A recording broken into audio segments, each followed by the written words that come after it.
And I start pushing as hard as I can. I start training more. I start selling more. I start traveling more. I start grinding because I have a target.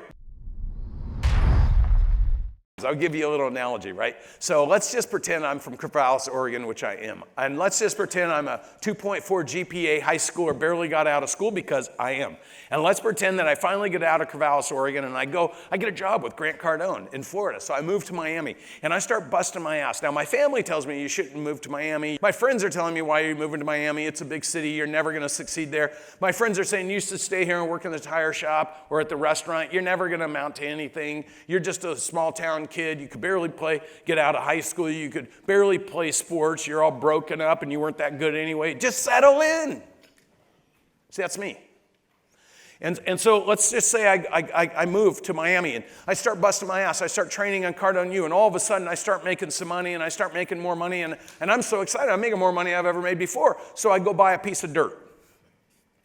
And on that piece of dirt, I'm so proud. I tell everybody, I bought a piece of dirt. I'm going to build a badass house. I'm going to crush it and build a house. So I keep talking about it and talking about it. Everybody knows I'm doing something. I'm going to build a house. Man, that thing's going to be amazing. And all of a sudden, I'm about 6 months into the build cycle, and I score the biggest sale of my life. I realize I can go get big clients and do big things. So I'm out. I'm calling home. I'm going to add another floor to my house. Oh my God, I'm going to do a 2-story. And you know what I'm going to do is I'm going to rent some of those rooms to my friends, and I'm actually going to be an investor.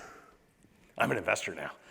And I go and I tell everybody what I'm doing, and I call home and I go there for vacation, and everybody's like, man, you're such a badass dude. You're so cool. You made all the right choices. And I scored another deal. So I went to my builder. I'm like, dude, if we could get to 4 stories, I could rent out more rooms and I could have an ocean view. So I start cranking and cranking. I start pushing as hard as I can. I start training more. I start selling more. I start traveling more. I start grinding because I have a target. What's my target? My target is I want a 4th story on that house, man.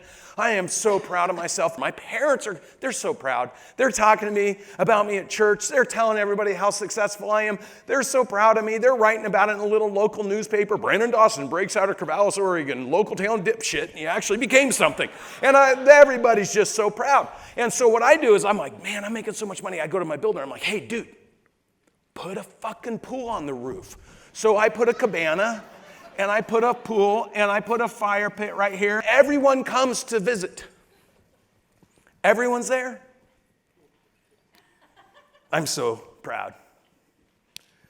And I'm hosting my party, and everybody comes over. It's a beautiful evening. Everyone's like, dude, you did it, man. What it would be like to be like you. I'm like, well, it's all chill. It's all cool. I bust my ass. I'm a smart guy, and I work hard. I got a lot of courage. I made it happen.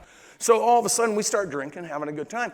And the evening's coming around. You know what I did? I installed these huge, badass speakers on the roof. Man, these things can bump, and everybody starts jumping up and down. We're having so much fun, and it's unbelievable. And then all of a sudden, the house collapses and kills us all. And I am the dipshit.